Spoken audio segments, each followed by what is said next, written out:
According to a Gallup poll conducted in 2007, about 6 in 10 Americans say they engage in moderate exercise routinely.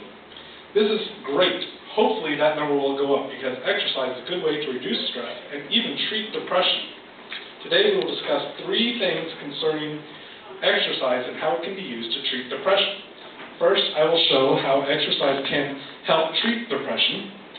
Secondly, I will explain some popular theories on how it works. And third, we'll look at what type of exercises help to treat depression.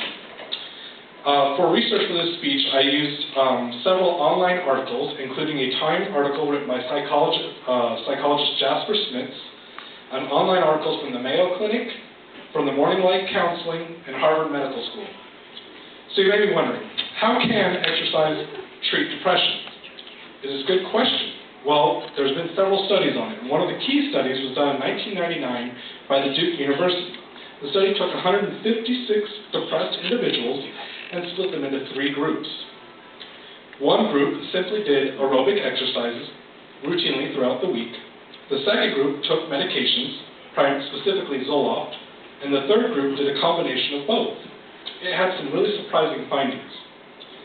At the 16-week mark, all 3 groups had similar results.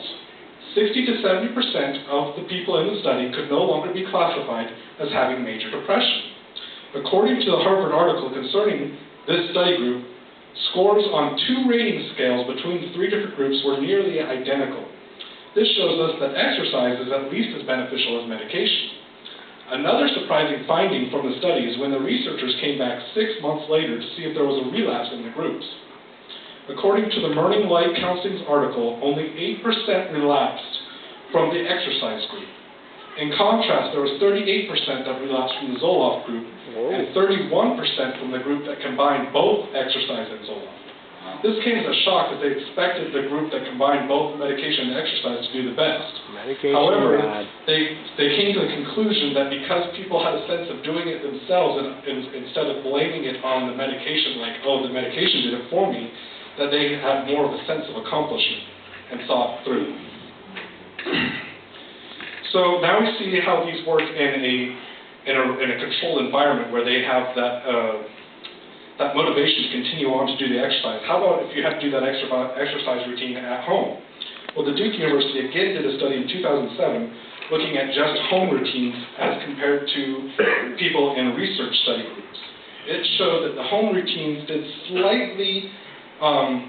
got slightly less results, but they were almost identical. So even at home, this is a good way to help relieve stress and to treat depression. And according to the Time article, is exercise the best drug for depression? There have been numerous studies that have followed the Duke study, and all have come to the conclusion that exercise is an effective treatment for depression.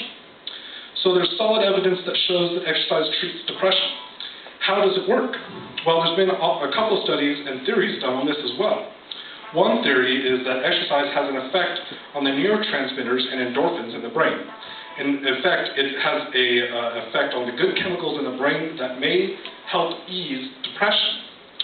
According to the Time article, there have been many studies that show that exercise has a similar effect to how antidepressants affect your brain chemistry.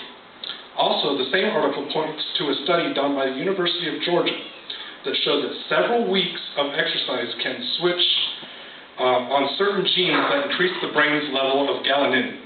This helps to tone down the body's reaction to stress. The article goes on to say that with exercise leaving our brain less susceptible to stress in the face of harmless but unexpected events like missing an appointment or getting a parking ticket, helps us to deal with those situations. Some other reasons exercise may benefit depression that the Mayo Clinic article points out to are emotional and psychological. The article points out that exercise can help you gain confidence, take your mind off worries, and get more social interaction and cope in a healthy way. So now we see that it does work, and we see how it works, but how can you implement this in your daily life?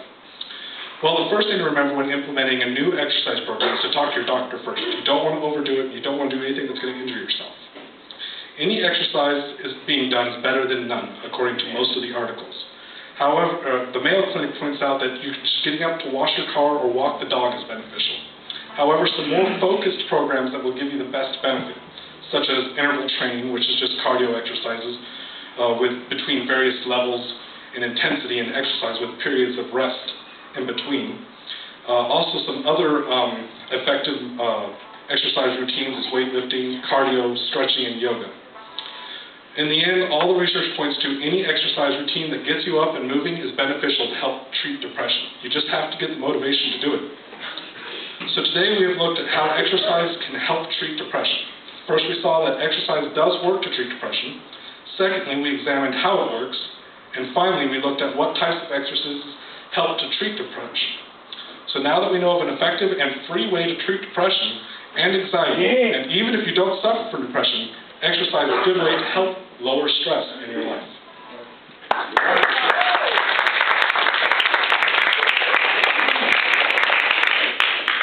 Also, I didn't take a sign-in roster with me this time, so if I could just, I'm going to put these papers in the back, and if you could just put your name down on it with your age and some way of contact information.